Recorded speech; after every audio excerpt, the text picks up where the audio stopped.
नमस्कार, ये वीडियो उन लोगों के लिए है जो इस साल जीपैट 2024 का पेपर देने वाले हैं और अभी भी अपनी प्रिपरेशन को लेकर डायरेक्शनलेस फील कर रहे हैं। अभी भी उनको समझ नहीं आ रहा है कि इस थोड़े से बचे समय में वे कैसे प्रिपरेशन करें, कैसे जीपैट का एग्ज़ाम देंगे, कैसे क्लियर करेंगे अच्छी रैंकिंग के साथ।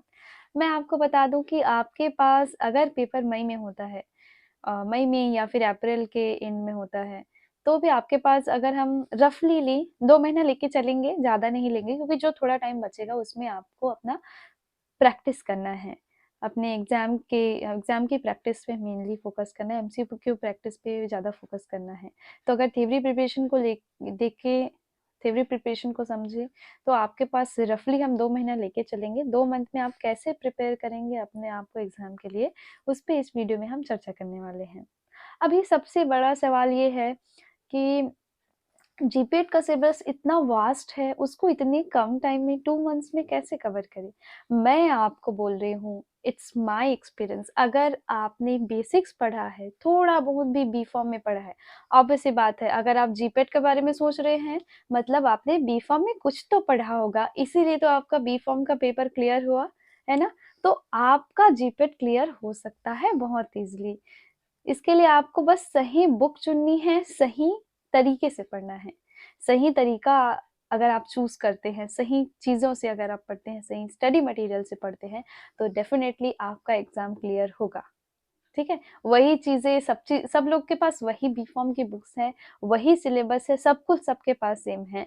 डिफ़रेंस कहाँ पे आता है कि आपकी स्ट्रैटेजी क्या है पढ़ने की, आप कैसे किस मटेरियल को चूज़ कर रहे हैं, एग्ज़ैक्टली आप सही चीज़ से पढ़ रहे हैं या नहीं, ये मैटर करता है। जीपेट जब सिलेबस देता है, तो वो लोग साफ-साफ वहाँ पे रेफ़रेंसेस को भी इंक्लूड करते हैं। बच्चे गलती क्या करते हैं, उन रेफरेंसेस से ना पढ़ के वो इस मॉड्यूल, उस मॉड्यूल, उस कोचिंग, इसकी सलाह से नोट्स ले रहे हैं, उस सीनियर से नोट्स ले रहे हैं, उस जूनियर्स मतलब इधर-उधर स्टडी मटेरियल्स ला के अपने घर में भर के पूरा सारा प्रिपरेशन खराब कर देते हैं। आपको क्या करना है, जीपेट के सिलेबस में जो रेफरेंसेस दिए हुए हैं, उसमें से कुछ रेफरेंसेस को ही अभी चुनना है, because we have very less time.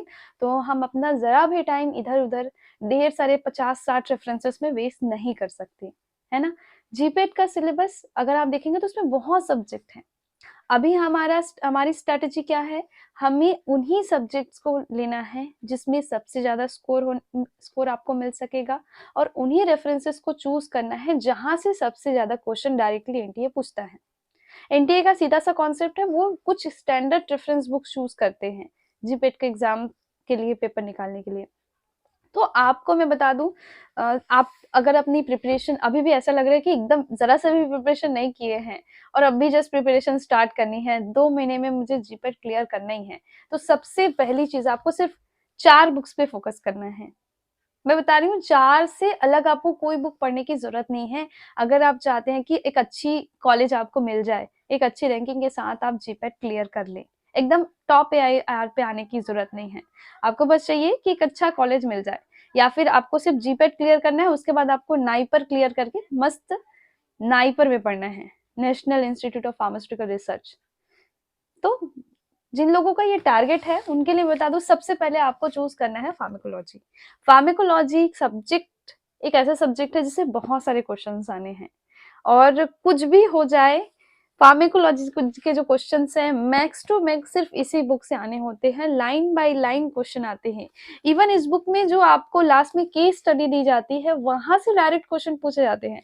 और ऐसा नहीं कि बहुत घुमावदार हो, जैसे नीट जेईई के पेपर में होता है वैसा पैराग्राफ वाइज क्वेश्चन हो, ऐसा कुछ नहीं होता। बहुत सिंपल से क्वेश्चन होते हैं, डराने के लिए भले इधर उधर से थोड़ा बहुत, तो जैसे एआर टाइप इंक्लूड कर दिए, स्टेटमेंट इंक्लूड कर दिए, पर बहुत to the point, line by line इस बुक से क्वेश्चन निकलते हैं।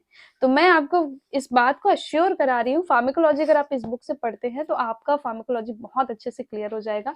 इस सब्जेक्ट से जो क्वेश्चन आएंगे आप उसको बिल्कुल नहीं मिस करेंगे, ठीक है? तो आपको पहली चीज करनी है, ये बुक प्रेफर करनी है। और एक चीज आपको बता दूं कि कोई आप ऑनलाइन मटेरियल के पीछे मत भागिए, इट्स अ रिक्वेस्ट। अगर आप सीरियसली जीपेट क्लियर करना चाहते हैं तो सिंपली मैं जो आपको 4 बुक बता रही हूँ, उन बुक्स को खरीदिए या कहीं से जुगाड़ करिए, हर किसी के पास मिल जाता है ये बुक। अगर आप बी.फॉर्म कर रहे हैं तो ऑब्वियस सी बात है, आपने 4-5 साल तक पढ़ाई की है, 4 साल तक पढ़ाई की है, तो ये बुक्स तो आपके पास होगी ही। नहीं है तो रख लीजिए, क्योंकि अगर आप जीपेट का पेपर देना चाहते हैं तो ऑब्वियस सी बात है कि आपको एम.फॉर्म भी करना है, एम.फॉर्म करना है, पीएचडी करना है, एम.फॉर्म पढ़ना है, तो ये सारे बुक्स तो होने ही चाहिए पास में। तो कैसे भी करके ये बुक अपने पास रखिए, ऑफलाइन मटेरियल। अगर आपके पास लैपटॉप है तो ठीक है, इसका पीडीएफ हो तो भी काम चलेगा, बट फिर भी आई सजेस्ट कि आप बुक्स, टेक्स्ट बुक से ही पढ़ें, ठीक है। तो ये बुक आप पहला ले लें फार्माकोलॉजी के लिए, ठीक है। इस बुक का एक एक लाइन आपके लिए इंपॉर्टेंट है, ठीक है। It's like Bhagavad Gita for you. Next चीज आपको करनी है, एक दूसरा छोटा सब्जेक्ट है फार्माकोग्नोसी। फार्माकोग्नोसी के लिए ये बुक आपको लेना है, लेकिन उससे पहले जैसे ही आपका पहला काम है ये बुक खत्म करना, ये बुक जैसे ही खत्म हो जाए आपको दूसरी बुक चूज करनी है, दूसरी बुक से प्रिपरेशन शुरू करनी है, वो है इंडस्ट्रियल फार्मेसी। इंडस्ट्रियल फार्मेसी ये है आपका लैकमिन लाइबरमान का। आप किसी भी कोर्स को ज्वाइन करें, भगवान के लिए प्लीज आप ये दोनों बुक्स को बिल्कुल मिस ना करें। ये बुक आपको जरूर रखनी है अपने पास, वो भी हार्ड कॉपी के फॉर्म में ही रखनी है। एक तो आपका एसेंशियल्स ऑफ मेडिकल फार्माकोलॉजी, दूसरा आपका इंडस्ट्रियल फार्मेसी, ये दोनों बुक आपको बिल्कुल रखनी है, क्योंकि इसमें आपको सारे कॉन्सेप्ट मिल जाएंगे, फार्मास्यूटिकल इंजीनियरिंग के कॉन्सेप्ट मिल जाएंगे, फार्मास्यूटिक्स के बहुत सारे कॉन्सेप्ट मिल जाएंगे, और एक फार्मा का जो मेजर पोर्शन होता है फार्माकोलॉजी और इस बुक से आपका कंप्लीट हो जाता है, अगर आप केमिस्ट्री वाला पार्ट छोड़ दे तो, ठीक है। तो इन चीजों पे आपको फोकस करना है, इस बुक से आपको प्रिपरेशन करनी है। मैं आपको इसका प्रूफ दे सकती हूँ कि इस बुक में इवन मैंने दिया भी है अपने एक चैनल पे, यूजी जीपैट गाइड करके है, जिसमें मैं प्रिपरेशन जीपैट के प्रिपरेशन से रिलेटेड कुछ कुछ वीडियोस डालती रहती हूँ। तो उसमें मैंने आपको एग्जैक्टली बताया भी है कि इस बुक के किस लाइन से कौन सा क्वेश्चन आया है रिसेंट ईयर से। इस सिंपली इसमें जो टेबल्स दिए हुए हैं, ऐसे आपको टेबल्स मिलेंगे इस बुक में, इस तरीके के टेबल्स। अभी इसमें स्क्रीन पे शो नहीं हो पा रहा होगा, मैं आपको आप चाहे तो उस चैनल पे जाके विजिट कर ले तो ज्यादा अच्छा है। इसमें जो जो चार्ट्स दिए हुए हैं वहां से direct line to line questions बने हुए हैं। तो नो डाउट इन दोनों बुक्स को अगर आप कंप्लीट कर लेते हैं तो आप एक बड़ा पोर्शन कंप्लीट कर लेते हैं, मतलब आपका क्वालिफिकेशन तो हो गया, ठीक। अब आपको थोड़ा रैंकिंग के लिए पढ़ना है, तो ये फार्माकोग्नोसी, यहाँ से भी बहुत सिंपल क्वेश्चंस आने हैं, और बुक बहुत छोटी सी है, पतली सी है, कोई बहुत हैवी बुक नहीं है, बहुत लेंदी बुक नहीं है, बहुत सिंपल लैंग्वेज में लिखी हुई बुक है, सीके को काटे की फार्माकोग्नोसी। तो ये आप पढ़ लें, ठीक। ये तो हो गया आपका पूरा थ्योरी और प्रिपरेशन के लिए। अभी मैं उन लोगों के लिए बता रही हूँ जिनके पास लास्ट के 2 महीने हैं, जो पहले से पढ़ रहे हैं उनके लिए तो अच्छा है, जो एकदम से अभी प्रिपरेशन शुरू कर रहे हैं या अब लास्ट टाइम में एकदम से थोड़ा बर्डन फील कर रहे हैं और जल्दी से जल्दी अपने प्रिपरेशन कंप्लीट करना चाहते हैं, तो उनके लिए ये तीनों बुक स्टैंडर्ड है। तीनों बुक से ही आप पढ़े, जो अपने स्टडी मटेरियल को लेकर कंफ्यूज है उनके लिए। अब एक और चीज है कि हाँ मैम थ्योरी तो बता दिए, अब एमसीक्यू प्रैक्टिस किस में से करें। अब एमसीक्यू प्रैक्टिस के लिए बहुत ऑप्शंस मिल जाएंगे आपको, लेकिन मैं बता रही हूँ कि आपको केवल एक चीज पे फोकस करना है। सबसे पहली चीज होगी एमसीक्यू प्रैक्टिस में पीवाईक्यूज, प्रीवियस ईयर क्वेश्चंस को अगर आप कर ले जीपैट के, तो आपको पैटर्न का पता लग जाएगा, और बहुत सारे क्वेश्चंस तो ऐसे हैं जो डायरेक्ट फंसने वाले हैं। तो सबसे पहली चीज आपको करनी है एमसीक्यू प्रैक्टिस में, ये बुक लीजिए जीपेट कंपेनियन। नहीं लेते कहीं से पीडीएफ मिल गया तो भी अच्छा है, या अगर आपके पास जीपेट के प्रीवियस ईयर की स्टडी से रिलेटेड कोई बुक है, लास्ट 10 ईयर्स के पेपर्स हैं, सॉल्व पेपर्स हैं, तो वो भी चलेगा।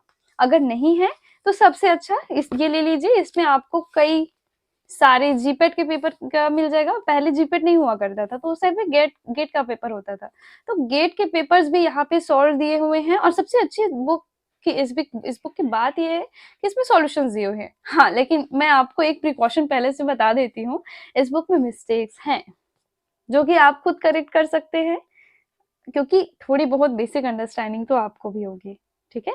तो उससे मेरे ख्याल से आपको ज्यादा प्रॉब्लम होने वाली नहीं है, क्योंकि आप एकदम छोटे बच्चे भी नहीं हैं, आप अंडर ग्रेजुएट हैं, यूजी कोर्स कंप्लीट करने वाले हैं, या हो गया कंप्लीट, तो यू कैन मैनेज इट, ठीक है। तो 4 बुक्स मैंने कही है, एक तो ये जीपेट कंपेनियन, फार्माकोलॉजी के लिए केडी त्रिपाठी के एसेंशियल्स ऑफ फार्माकोलॉजी, ये इंडस्ट्रियल फार्मेसी और फार्माकोग्नोसी कोकाटे की। ठीक है, दैट्स ऑल।